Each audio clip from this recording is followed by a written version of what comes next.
प्रिय विद्यार्थियों, गायत्री कॉलेज सांचौर की ऑनलाइन क्लासेस में आपका स्वागत है। आज हम बीएससी पार्ट थर्ड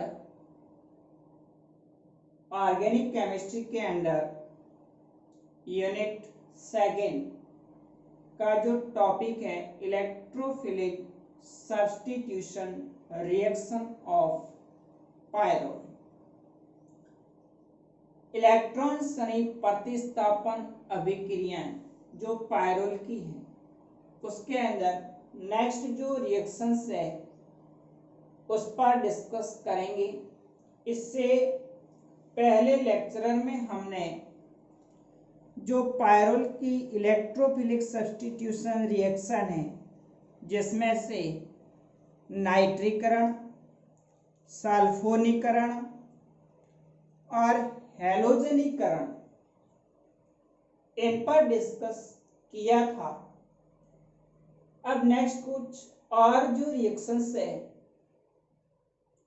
जो कि पायरोल के द्वारा दर्शाई जाती है उसके अंदर जो रिएक्शंस है अगले Friedel craft reaction, Friedel craft अभिक्रिया जिसमें एसिटिलाइजेशन या एसाइलेशन, एसिटिलीकरण, एसिटाइलेशन के अंदर एसिटिलीकरण या फिर इसको एसिलीकरण कहा जाता है।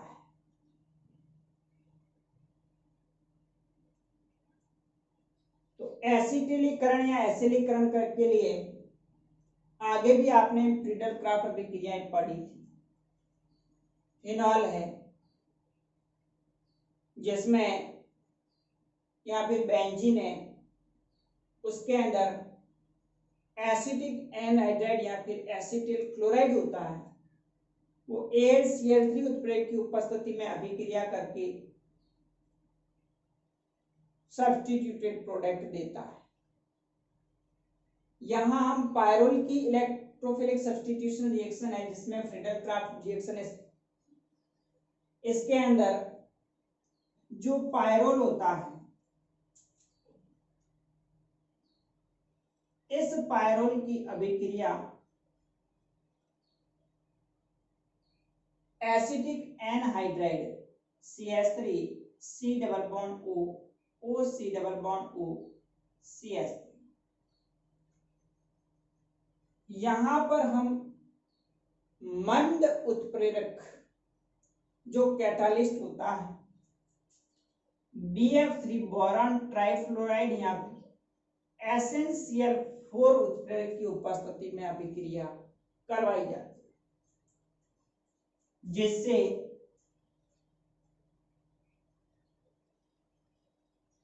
टू एसिटाइल पायरोल प्राप्त होता है।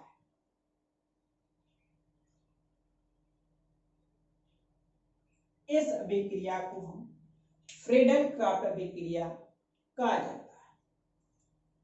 ये फ्रीडल क्राफ्ट एसिटिलीकरण एसिटिक एनहाइड्राइड के साथ अभिक्रिया करवाते हैं।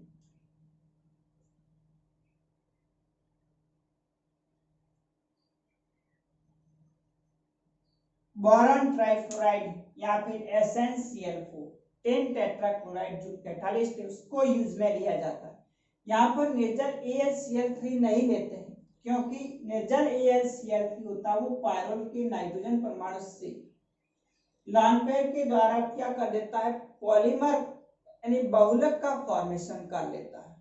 तो इस कारण से यहाँ पर पायरोल की फ्रीडल क्राफ्ट रिएक्शन के अंदर जो कैटालिस्ट है वो मंद जो होता है उस कैटालिस्ट को माइल्ड जो कैटालिस्ट BF3 या SnCl4 की प्रेजेंस में अभिक्रिया होती है और 2 एसिटाइल पायरोल बनता है प्लस CH3COO का मॉलिक्यूल बाहर रिमूव हो जाए।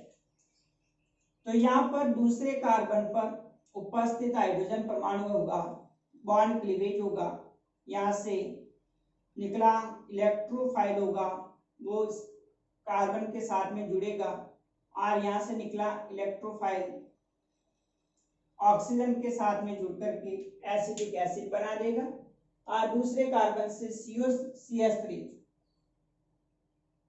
जो इलेक्ट्रोफाइल है वो जुड़ करके 2 एसिटाइल पायरोल का संश्लेषण करता है। एसिडीकरण के अंदर इस पायरोल है उसकी अभिक्रिया एसिटिल क्लोराइड CH3COCl के साथ SnCl4 या फिर BF3 उत्प्रेरक की उपस्थिति में करवाएंगे तो भी 2 एसिटाइल पायरोल प्राप्त होता है प्लस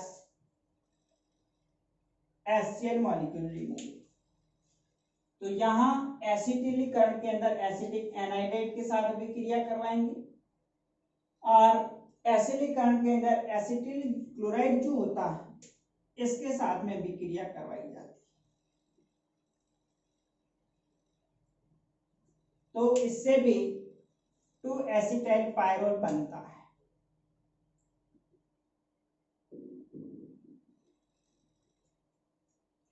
तो इस अभिक्रिया को हम फ्रीडल-क्राफ्ट अभिक्रिया कहा जाता है। विशेषकर इसमें ये ध्यान रखना आपको कैटालिस्ट का कि यहाँ पर अभिक्रिया है पायरोल की जो फ्रीडल-क्राफ्ट अभिक्रिया है वो निर्जल AlCl3 उत्प्रेरक की उपस्थिति में नहीं होती, क्योंकि निर्जल AlCl3 की उपस्थिति में ये पायरोल मॉलिक्यूल आपस में कंबाइन होकर के पॉलीमर बहुलक का निर्माण कर लेते हैं। इसलिए यहाँ पर माइल्ड जो कैटालिस्ट है, मंद जो उत्प्रेरक होता है BF3 यहाँ पे SnCl4 की उपस्थिति में इलेक्ट्रोफिलिक सब्स्टिट्यूशन द्वारा 2 एसिटाइल पायरोल या प्रोडक्ट प्राप्त होता है। अब इसकी मैकेनिज्म की बात करें तो मैकेनिज्म के अंदर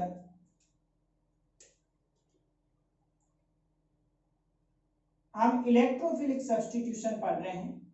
तो सबसे पहले जो एसिटिल क्लोराइड होता है या एसिटिक एनहाइड्राइड होता है CH3COCl वो इस उत्प्रेरक की उपस्थिति में आयनाइज होकर एक इलेक्ट्रोफाइल का फॉर्मेशन करता है CH3CO plus acetyl carbonate cation बनेगा प्लस Cl माइनस से वो रिमूव हो जाएगा। ये जो इलेक्ट्रोफाइल है इस इलेक्ट्रोफाइल का दूसरे स्टेट के अंदर पायरोल के C2 कार्बन पर अटैक होता है। इलेक्ट्रोफाइल अटैक ऑन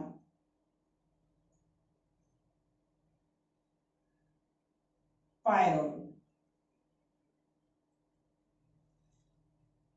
तो देखिए यहां पर जो पायरोल होती है उस पायरोल के C2 कार्बन परमाणु पर इस इलेक्ट्रोफाइल के अटैक से ये पाई1 के इलेक्ट्रॉन को ले लेगा और इलेक्ट्रोफाइल कार्बन के साथ में जुड़ जाता है और इंटरमीडिएट कार्बोकैटायन बनाएगा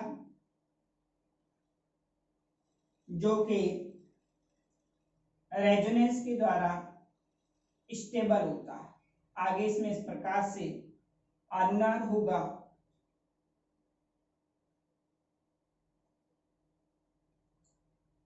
और रेजोनेंस हाइब्रिड का निर्माण होता है।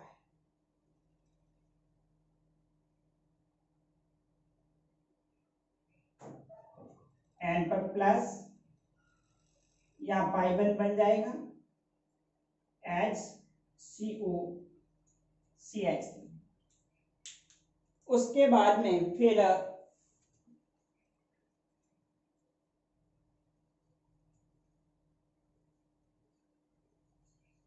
एक H+ आयन रिमूव हो जाएगा थर्ड स्टेप में, रिमूवल ऑफ H+ आयन, यानी जो इलेक्ट्रोफाइल है वो रिमूव हो जाएगा और फाइनली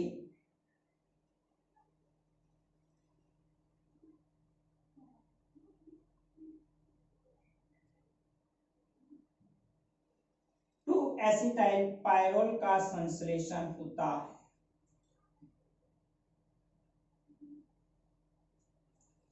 है। इस तरह से NH और यहाँ पर CO दूसरे कार्बन के साथ एसिटाइल ग्रुप जुड़ के 2-एसिटाइल पायरोल प्राप्त होता है। तो यहाँ पर फ्रीडल क्राफ्ट अभिक्रिया के अंदर एसाइलेशन में एसिटिल क्लोराइड होता है, वो सबसे पहले CH3CO+ इलेक्ट्रोफाइल बनाएगा, उस इलेक्ट्रोफाइल का C2 या फिर C5 कार्बन पर अटैक होता है और रेजोनेंस आइवेट के थ्रू एक H+ रिमूव के 2 एसिटाइल पायरोल बनाएगा। ये H+ वापस जो क्लोराइड आयन होता है उसके साथ में जुड़ करके HCl बना देगा। तो इस तरह से पायरोल के अंदर फ्रीडल क्राफ्ट जो रिएक्शन है वो पूर्ण होती है। अब हम नेक्स्ट आगे बात करें तो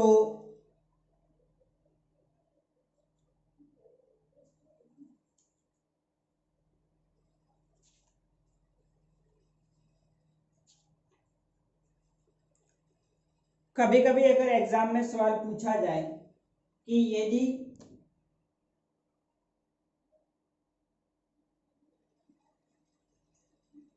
एसिटाइलेशन या फिर एसाइलेशन BF3 और SnCl4 जो कैटालिस्ट इसके प्रेजेंस में ना होकर सोडियम एसीटेट की उपस्थिति में करवाई जाती है, तो इस कंडीशन के अंदर जो उत्पाद होता है वो भिन्न प्राप्त होता है। तो यह मैं नोट लगा करके लिख रहा हूं, देखिए यदि